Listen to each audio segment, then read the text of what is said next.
हर रोज एक नई कहानी देखने के लिए चैनल को सब्सक्राइब करें और बेल आइकन दबाना ना भूलें। सरला हॉल में बैठी टीवी देख रही होती है। तभी अचानक से आंधी और बारिश देख सरला अपनी छत से कपड़े उतारने जाती है। हे भगवान, रहम कर दे, 4 दिन से बरसाए ही जा रहा है। अब क्या बाढ़ लाकर मानेगा? माँ जी, बाढ़ भी आ जाए ना तो अच्छा है। देखो ना, ये बारिश कितनी सुहानी है।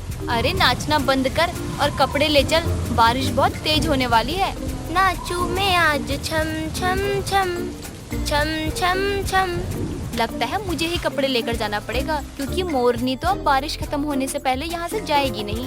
अब सरला छत से कपड़े लेकर आती है। इधर बारिश भी जोर पकड़ लेती है और खूब बारिश होने लगती है और उसमें सीमा नाच नाच कर नहा रही होती है। अब जैसे ही बारिश छटती है वैसे ही सीमा अपनी सास सरला को आकर अपना फोन दिखाती है। क्या हुआ इसे? ये तुम मुझे क्यों दिखा रही है? कहीं इसे भी तूने अपने साथ नहला तो नहीं दिया? हाँ माँ जी, मैं इसे छत पर रखकर नहाने लगी और अब देखो ना, ये चल ही नहीं रहा है। बहुत ही बढ़िया। कोई कमी छोड़ी है तूने मेरे बेटे की जेब ढीली करने में? जब देखो तब आज ये लेना है तो कल के लिए ये नहीं है। माँ जी, आप खाने का देख लो। मैं विमला आंटी की बहू मधु के साथ थोड़ा मार्केट होकर आती हूँ। थोड़ा क्यों बहू, पूरी मार्केट हुआ, क्योंकि तुझे मेरी सुननी नहीं है और करनी अपनी ही है। अब सीमा विमला की बहू मधु के साथ मार्केट फोन की शॉपिंग करने के लिए निकल पड़ती है। सीमा, सच कहूँ तो मेरी सास मुझे आने ही नहीं दे रही थी, लेकिन मैंने कहा कि माँ जी मुझे जाने दीजिए, आपके लिए भी गोलगप्पे लेकर आऊंगी, तब जाकर मानी बढ़िया। अरे मेरी सासू माँ तो बहुत ही भोली है, एक बार गोली दे दो बस, फिर क्या मजाल है जो मुझे रोक सके। अब दोनों बातें करते हुए मार्केट पहुंचकर वहां से फोन खरीदकर वापस लौट रहे होते हैं। तभी फिर से काले बादल देख सीमा मधु से कहती है, अरे मधु देख, लगता है बारिश आने वाली है। अगर हम रास्ते में रहे और बारिश आई फिर तो मजा ही आ जाएगा। अरे नहीं नहीं, मुझे अब और नहीं भीगना, मैं अभी ही दोपहर में बारिश में नहा कर आई हूँ। अब मधु के कहने पर सीमा और मधु दोनों एक दुकान के पास खड़ी हो जाती हैं, ताकि बारिश रुकने पर वो अपने घर निकली। लेकिन 1 घंटे से भी ज्यादा बीत जाता है और बारिश बंद नहीं होती। मधु, हम कब तक यहाँ खड़े रहेंगे? चल घर चलते हैं, नहीं तो मेरी सासू माँ भी मुझे बहुत सुनाने वाली है। क्यों? तू तो अभी कह रही थी कि मैं उन्हें गोली देकर आई हूँ, और अब क्या हुआ तेरी उन गोलियों को? अरे लेट होगा तो कोई भी बोलेगा। चल इस बारिश में गीले होते हुए चलते हैं। अब इतना कहने के बाद दोनों तेज बारिश में ही अपने घर की तरफ निकल पड़ती हैं। अब रास्ते में वो कुछ दूर ही जाती हैं कि तभी देखती हैं कि घुटने तक पानी भरा हुआ है। मधु, ये क्या? यहाँ तो हद से ज्यादा पानी भरा हुआ है। अब हम घर कैसे जाएंगे? भैंस की आँख दिखता नहीं क्या? अंधा है? कीड़े पड़े तुझे, तेरे सारे खानदान वालों को कीड़े पड़े। चुप कर, वो तो कब का चला गया। चल अब लगता है हमें भी इसी पानी में से जाना पड़ेगा। नहीं नहीं, मैं नहीं जाऊंगी, मुझे पानी से बहुत डर लगता है, कहीं मैं बह गई तो? इतना भी पानी नहीं है कि तू बह जाएगी। चल मेरा हाथ पकड़ और मेरे साथ कदम से कदम बढ़ाते हुए चल। अब दोनों ही घुटने जितने पानी के रास्ते अपने घर की तरफ जाने लगती हैं। तभी कुछ दूर चलने के बाद सीमा एक गड्ढे में गिर जाती है और साथ में मधु को भी खींच लेती है। अब दोनों कमर से ऊपर पानी में डूब जाती हैं। ये क्या है? कोई मुझे बचाओ, कोई बचाओ मुझे, मैं मरना नहीं चाहती। अरे चुप कर, कोई तो आ ही जाएगा बचाने। चिल्लाकर अपनी खूबसूरती को कम क्यों कर रही है? साथ में मेरी खूबसूरती को भी दांव पे लगा रही है। मेरी गलती थी जो मैंने इस मनहूस घड़ी में तेरे साथ बारिश में शॉपिंग करने का प्लान बनाया। अरे तूने खुद ही तो बोला कि अभी चलकर ले आते हैं, और अब मुझे फंसा रही है। अरे कोई तो बचाओ, हम पर रहम खाओ, हम डूब रहे हैं, हेल्प करो प्लीज, कोई मदद कर दो। अब मधु की आवाज सुनकर कई लोग दोनों को उस पानी से निकालते हैं। अब जब वो लोग सीमा को निकाल रहे होते हैं तभी पानी में सीमा की सैंडल रह जाती है। अब वो पानी पार होने के बाद मधु से कहती है, अरे मेरी सैंडल अंदर ही रह गई, कोई तो उसे निकालो। भाई साहब, आपका बहुत बहुत धन्यवाद। अब यहाँ से चल रही है या फिर इसमें डूब कर ही मरना है तुझे? मेरी सैंडल तो फिर भी ठीक है, अगर नहीं भी मिली तो दूसरी आ जाएगी। लेकिन ये महंगा फोन, इसका क्या? ये भी मेरे साथ साथ गीला हो गया है। लो, गई भैंस पानी में। सीमा, अब मुझे वापस से उस पानी में नहीं जाना, तुम्हारा फोन है, तुम संभालो। अब सीमा घर पहुंचती है तभी सरला और विमला जो बैठकर बातें कर रही होती हैं, वो अपनी अपनी बहू को गंदा देखकर कहती हैं। बहू, ये तूने अपना क्या हाल बना रखा है? कहाँ कीचड़ में खेल कर आए हो तुम दोनों? वो सीमा मुझे घुट्टों जितने पानी में लेकर आई है और इसकी वजह से मैं और ये दोनों गिर गए। राम राम, इसे मैंने पहले ही मना किया था, बारिश में कहीं मत जा, लेकिन ये मानती ही नहीं। अरे सरला आंटी, ये तो मुझे आज मारे डालती उस गंदे पानी में डुबोकर। और ये बता, जब तू ठीक नहीं है तो तेरा नया फोन ठीक है या उसे भी गंगा में डुबकी लगवा कर आई है? अरे आंटी, ये देखो, वो भी नहीं चल रहा है। और बहू, तू घर चल, आज तुझे बारिश में शॉपिंग करने का मजा चखाती हूँ। सारा काम धंधा छोड़कर निकल जो पड़ती है। बहू, अब तू नहीं जाएगी बारिश में शॉपिंग पर। पहले तो तू मुझे ये बता कि ये फोन कितने का लाई है जिसका तू सत्यानाश मार चुकी है? वो माँ जी बस 35,000 का, पर अब ये भी नहीं चल रहा है। तो ये पैसे तू मेरे बेटे की किडनी या गुर्दा बेचकर चुकाएगी? माँ जी, ये फोन तो मैं उनके नाम पर ही उधार लेकर आई हूँ। अब देर शाम सरला और सीमा रोहित का इंतजार कर रहे होते हैं। माँ जी, आज तो मैं गई। अगर मुझे कुछ हो गया तो आप मेरी माँ को फोन करके ये जरूर कहिएगा कि उनकी बेटी की जान बारिश की शॉपिंग की वजह से गई है। शुभ शुभ बोल बहू, तेरे साथ मेरी भी गर्दन कटेगी। माँ जी, सारी गलती मेरी है जो मैं इस बारिश के मौसम में शॉपिंग करने के लिए निकल पड़ी। ना जाने कितनी बार मैं इस बारिश में आंधी तूफानों से लड़ते हुए शॉपिंग पर गई हूँ। हाँ बहू, भला तेरी बारिश में ये शॉपिंग की आदत कैसे भूल सकती हूँ जिसमें तूने अनगिनत छाते उड़ाए हैं। माँ जी, वो तो हवा की वजह से हुआ है, लेकिन आज के बाद से लगता नहीं कि मुझे शॉपिंग नसीब होगी, क्योंकि वो तो मुझे आज ही मार डालेंगे। अब कुछ समय बाद ही रोहित घर आ जाता है। अब रोहित सीमा के हाथों में पट्टी देखकर कुछ नहीं कहता। रोहित, हाथ मुंह धो ले, मैं खाना लगा देती हूँ। नहीं माँ, भूख नहीं है, मैं बाहर से ही खाकर आया हूँ। अब जैसे ही रोहित हॉल में टीवी देखने बैठता है, वैसे ही रोहित के फोन वाले दोस्त का फोन आ जाता है और वो रोहित को फोन के बारे में बता देता है। अरे सीमा, तुमने फोन ले लिया, मुझे दिखाया भी नहीं। जी, वो मैं आपको बताने ही वाली थी। अरे ये सब छोड़ो और फोन दिखाओ कैसा है, मैं भी तो देखूं तुम्हारा महंगा फोन। दरअसल वो फोन रोहित, बहू आज आते वक्त पानी में गिर गई, गहरे पानी में, जिससे उसका नया फोन भी उसमें गीला हो गया। क्या आज ही फोन लिया और आज ही खराब कर दिया? वो मैंने ही इसे बारिश में भेजा था, ये तो जा भी नहीं रही थी। अरे माँ, क्या करूँ मैं इसका? कितनी बार समझाया है आप लोगों को कि घर से बाहर सही वक्त पर निकला करो। बेटा, अब क्या करेगा, गलती से हो गया, जानबूझकर थोड़ी किया है ये सब। जो भी किया है वो सही तो नहीं, लेकिन अच्छी बात तो ये है कि मेरा दोस्त इसे बदलवा देगा। क्या आप सच कह रहे हैं? ये सब मेरी गलती थी, आप माँ जी को कुछ मत कहिए। अच्छा, तो ये सब तुम ही कर सकती हो क्योंकि मेरी माँ इन सब चीजों में बहुत भोली है। अब इस फोन का पैसा अपने जेब से भरो, तो बारिश में शॉपिंग करने का मजा निकलेगा तुम्हारा। रोहित ने झूठ कहा कि उसका दोस्त फोन ठीक करवा देगा, क्योंकि इतना कहते ही सीमा की सच्चाई उसके सामने आ गई और वो फंस गई। हालांकि अब वो दोबारा कभी भी बारिश में शॉपिंग करने का मन नहीं बनाती। रावी की जेठानी सोनाक्षी स्वभाव की बहुत अच्छी थी। दोनों देवरानी जेठानी आपस में मिलकर रहा करते थे। सुबह के समय जब सभी नाश्ता कर रहे होते हैं, तभी सोनाक्षी का पति राजीव फोन पर बात करते हुए खाने की टेबल पर बैठता है, तो सोनाक्षी गर्म गर्म नाश्ता उसको परोसती है और पास ही पड़ी चाय की गर्म प्याली पर राजीव का हाथ गलती से लग जाता है, तो वो चिल्लाकर कहता है, हाँ क्या ये थोड़ा साइड में ही रख सकती तुम? नहीं अंजलि, मैंने तुम्हें नहीं कहा, मैं ऑफिस पहुंचकर तुमसे मिलता हूँ। इतना कहकर वो कॉल कट कर देता है, तो सोनाक्षी चाय की प्याली को साइड करके रख देती है। एक बात बताओ सोनाक्षी, तुम्हें सुबह सुबह मेरा मूड क्यों खराब करना होता है? आप इतना गुस्सा क्यों कर रहे हैं? मैंने ऐसा भी क्या कर दिया? अरे सुबह सुबह कलेश मत करो, नाश्ता करो और काम पर जाओ।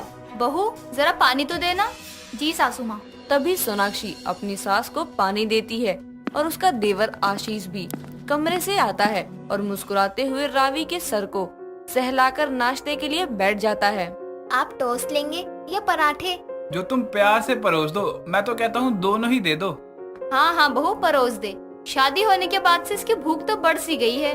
भूख तो बहाना है सासू माँ, देवर जी को तो देर तक खाते हुए देवरानी को देखते रहना है। चलो अच्छा है, किसी के बीच तो प्यार है यहाँ, वरना तो वो जेठानी जी, आप खड़ी क्यों हैं? बैठिए ना, आप भी नाश्ता कर लीजिए। सोनाक्षी पहले कमरे में मेरा बैग लेके जाओ, फिर जो करना है कर लेना। तभी सोनाक्षी कमरे से बैग लाने चली जाती है। कुछ देर में आशीष और राजीव ऑफिस के लिए निकल जाते हैं तो सोनाक्षी का उदास चेहरा देखकर रावी कहती है, जेठानी जी क्या बात है, कुछ दिनों से आपके चेहरे पर हंसी नहीं है, क्या सोच रही हैं आप? यही कि राजीव क्यों मुझसे उखड़े उखड़े रहते हैं। देखा ना, आज भी तुमने बिना बात के मुझ पर चिल्ला उठे, प्यार से बात ही नहीं करते, और मैं बात करने की कोशिश करती हूँ तो उनकी उस सेक्रेटरी अंजलि का फोन आने लगता है। मुझे तो ऐसा एहसास हो रहा है जैसे कुछ गड़बड़ है। ये क्या बकवास किए जा रही है बड़ी बहू, और ये क्या बात लेकर बैठी हो तुम दोनों? जाओ जाकर अपना काम करो। सुमित्रा के कहने पर दोनों वहाँ से चली जाती हैं। समय बीतता है। सोनाक्षी की तरफ राजीव का व्यवहार ऐसा ही रहता है और वो परेशान होकर एक रोज सभी घर वालों के सामने राजीव से तलाक की बात कहती है, जिसे सुनकर सभी दंग रह जाते हैं। तो राजीव कहता है, अच्छा वाह, तुमने खुद से कह दिया। तुम नहीं कहती ना तो मैं तुमसे बात करने ही वाला था। बेटा तू ये क्या कह रहा है? ऐसे रिश्ते नहीं तोड़े जाते हैं। बहू बात क्या है, मुझे बता तो सही। हाँ जेठानी जी, मैं समझती हूँ आप परेशान हैं, लेकिन परेशानी को खत्म कीजिए ना, तलाक लेकर रिश्ते को नहीं। माँ रावी, जब इसने फैसला कर लिया है तो आप लोग कुछ मत कहिए इसे। मुझसे अलग होना है तो हो जाए, मुझे कोई फर्क नहीं पड़ता। इतना कहकर राजीव वहाँ से चला जाता है तो आशीष उसे समझाने उसके पीछे चल पड़ता है। अगले दिन दोनों कोर्ट में जाकर डिवोर्स फाइल कर देते हैं, जिसके बाद दोनों को कोर्ट की तरफ से 6 महीने का समय दिया जाता है। ये 6 महीने दोनों को साथ ही रहना पड़ता है। डिवोर्स फाइल करने के 1 हफ्ते बाद एक रोज राजीव ऑफिस से लौटकर सीधा कमरे में जाता है तो देखता है कि सोनाक्षी बेहोश पड़ी हुई है। तभी वो बाकी घर वालों को बुलाता है और रावी डॉक्टर को बुलाती है। कुछ देर में डॉक्टर उसका चेकअप करके उसके प्रेग्नेंट होने की खुशखबरी देकर वहाँ से चली जाती है। ये खबर सुनकर सुमित्रा खुशी से कहती है, भगवान की कृपा हुई है बहू, बधाई हो, और नालायक तुझे भी। सासू माँ, जेठानी जी प्रेग्नेंट हो गई हैं, यानी अब कुछ ही महीनों में घर में नन्हे मुन्ने मेहमान की किलकारियाँ गूंजेंगी। लेकिन 9 महीने के बाद, तब तक तुम्हारी प्रेग्नेंट जेठानी का तलाक हो चुका होगा। भैया आप खुशी के मौके पर क्यों ऐसी बातें कर रहे हैं? हाँ जेठानी जी, और वैसे भी ये 6 महीने का समय आप दोनों को सोचने के लिए ही तो दिया गया है। नहीं, मैं प्रेग्नेंट हूँ इस बात की खुशी है मुझे, लेकिन मेरी प्रेगनेंसी से इस तलाक पर कोई फर्क नहीं पड़ने वाला। इन्हें तो हमारे बच्चे की फिक्र नहीं है, ये सच में मुझसे अलग होना चाहते हैं। जहाँ रावी को अपनी जेठानी के प्रेग्नेंट होने की खुशी थी, तो वहीं उसके कुछ महीने बाद अपनी प्रेग्नेंट जेठानी के तलाक होने की चिंता भी सता रही थी। इसके बारे में वो आशीष से बात करते हुए कहती है, आपको नहीं लगता कि हमें जेठानी जी को तलाक लेने से रोकना चाहिए? रोक तो हम रहे हैं, लेकिन वो मान कहाँ रही है? मान तो तुम्हारे भैया भी नहीं रहे हैं। एक बात मुझे समझ नहीं आई कि जेठानी जी का तलाक मांगना समझ आता है, लेकिन जेठ जी इतनी आसानी से कैसे मान गए एक बार में? उन्होंने जेठानी जी को एक बार भी समझाया नहीं, यहाँ तक कि जेठानी जी के प्रेग्नेंट होने की खबर सुनने के बाद भी नहीं। ये बात तो मुझे भी खटक रही है छोटी बहू। सासू माँ, आप यहाँ कब आई? आशीष आपने बताया भी नहीं। अरे छोटी बहू, मुझसे मत डर, अपनी प्रेग्नेंट जेठानी के तलाक से डर। मेरा तो दिल बैठा जा रहा है। सासू माँ, आप परेशान मत होइए, चाहे जो हो जाए मैं बात को जानकर रहूंगी और वादा करती हूँ कि अपनी प्रेग्नेंट जेठानी का तलाक होने नहीं दूंगी। अब देवरानी प्रेग्नेंट जेठानी की तलाक रुकवाने का ठान तो लेती है, लेकिन वो खुद नहीं जानती थी कि वो ये सब करेगी कैसे। इस तरह 3 महीने का समय बीत जाता है। सोनाक्षी का घर में पूरा ख्याल रखा जाता है, लेकिन वो पूरी तरह से खुश नहीं थी। एक रोज रावी ऑफिस में लंच देने जाती है। आशीष को लंच देकर वो अपने जेठ के कैबिन में जा ही रही होती है कि तभी उसे सामने से राजीव एक लड़की का हाथ पकड़े ऑफिस से बाहर जाते हुए दिखता है। वो दोनों का पीछा करती है तो उसे पता चलता है वो लड़की और कोई नहीं बल्कि उसकी सेक्रेटरी अंजलि है, जिसे राजीव अब पसंद करने लगा था। दोनों को साथ देख रावी अपने मन में कहती है, तो इस कारण जेठ जी ने जेठानी से तलाक के लिए एक बार में हाँ कर दी।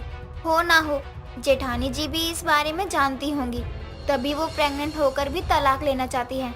तभी रावी घर लौट जाती है और शाम को आशीष के लौटने के बाद उसे अपनी सास को सब कुछ समझाती है और तीनों मिलकर एक प्लान बनाते हैं।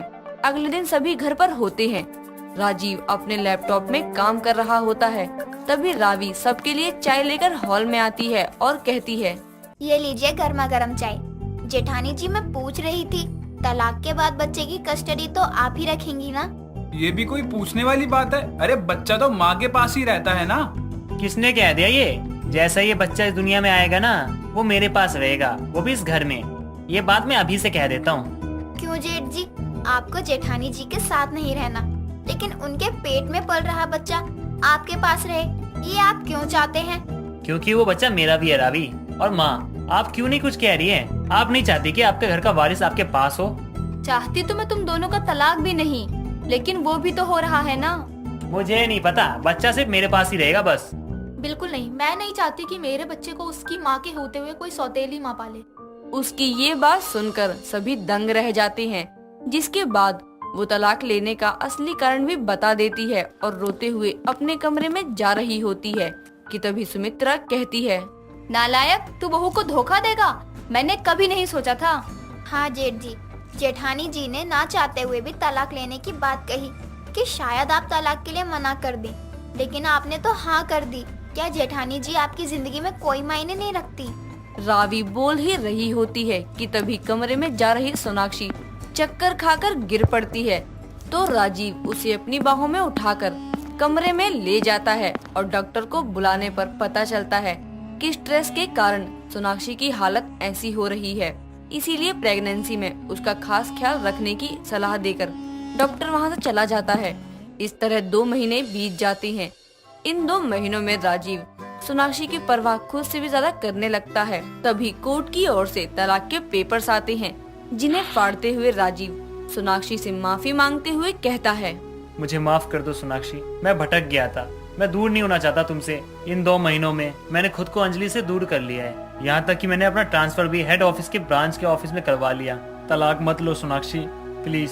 हाँ भाभी, भैया सच कह रहे हैं। आप इन्हें दूसरा मौका दे दीजिए, अपने ना सही तो अपने बच्चे के लिए ही। सोनाक्षी सबकी बात मानकर अपने दिल की सुनते हुए तलाक के फैसले को छोड़ देती है और राजीव को दूसरा मौका देती है। पुनीत अपनी माँ सीता के साथ रहता था। पुनीत काफी पढ़ा लिखा और समझदार लड़का था और ऐसे ही एक दिन अपने बेटे की समझदारी देख सीता पुनीत से बोलती है, बेटा पुनीत, तू तो बड़ा हो गया है और अब मैं सोच रही हूँ कि तेरी शादी करवा दूँ। इसलिए अगर तुझे कोई लड़की पसंद है तो मुझे बता दे, मैं तेरी शादी उससे ही करवा दूंगी। नहीं माँ, मेरी नजर में कोई लड़की नहीं है, इसलिए आपको जहाँ सही लगे आप वहाँ मेरी शादी करवा दीजिए, वो भी आपकी पसंद से। हाय मेरा बच्चा, समझदार होने के साथ साथ कितना सीधा है।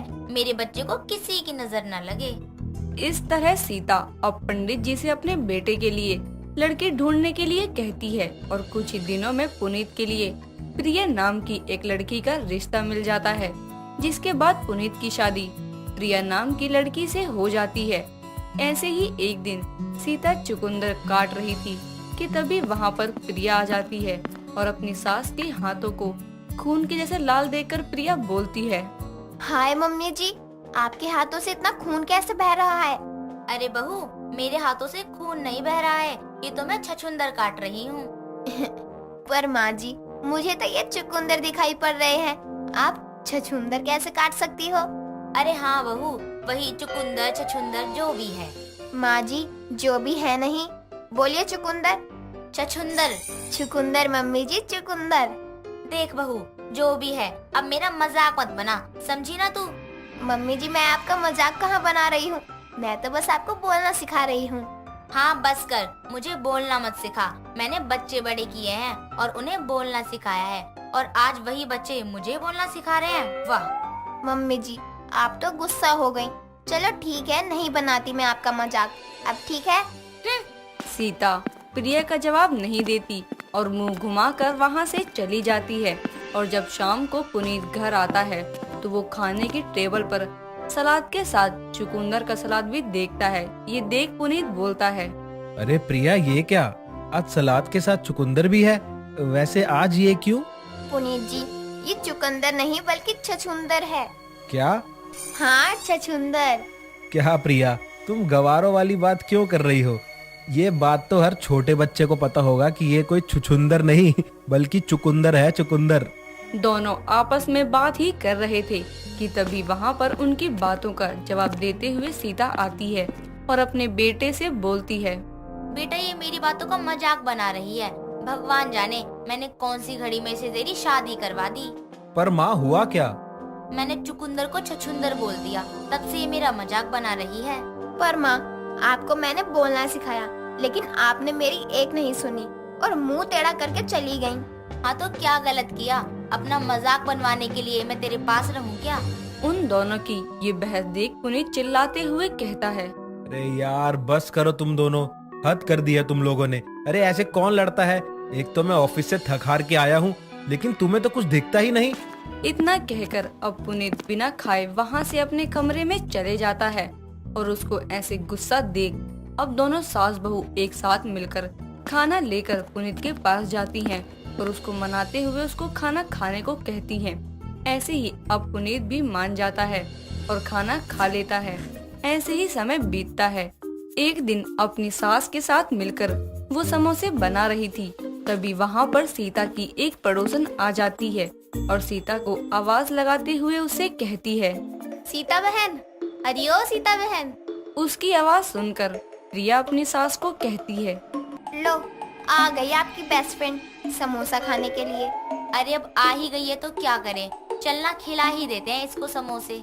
पर सासू माँ, हम कब तक इनको ऐसे ही समोसे खिलाएंगे? अरे जब भी कुछ बनाते हैं तब ये मुंह उठाकर यहाँ चली आती हैं। जाने देना बहू।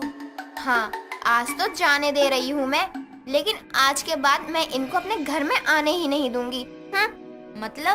मतलब आप बस देखते जाइए मम्मी जी, आपकी बहू कोई आम बहू नहीं है, बल्कि मजाक बनाने वाली बहू है। और अब आप अपने दोस्त के पास जाइए। इस तरह अब सीता अपनी पड़ोसन के पास जाती है और उसे कहती है। अरे आओ बहन, आज यहाँ कैसे आना हुआ? बस आ गई। वैसे तुम बताओ कि तुमने इतना समय मुझे इंतजार क्यों करवाया? अरे बहन, वो क्या है ना, मेरी बहू किचन में काम कर रही थी तो थोड़ी मदद कर रही थी मैं। अच्छा। हाँ, वैसे तुम्हारे घर से खुशबू काफी अच्छी आ रही है। ऐसा भी क्या बन रहा है इस घर में? अपनी पड़ोसन की बात का जवाब देते हुए प्रिया बोलती है। आंटी जी, मैं तो समोसा बना रही थी और देखो मैं आपके लिए समोसा भी लाई हूँ। अरे वाह, समोसे? जी, आप खाना चाहेंगी? नेकी और पूछ। अरे बहू, इसमें पूछने वाली क्या बात है? तूने मुझे कभी कुछ दिया और मैंने कभी मना किया है क्या? हाँ, मना भी कैसे करेंगी आप, लेकिन कोई बात नहीं, अब मैं आपका यहाँ आना ही छुड़वा दूंगी। नहीं, आप तो हमेशा तैयार रहती हैं मेरे घर का सामान खाने के लिए। बहू, तू मेरा मजाक बना रही है क्या? नहीं आंटी जी, मैं आपका मजाक क्यों बनाऊंगी भला। खैर, ला समोसे दे दे।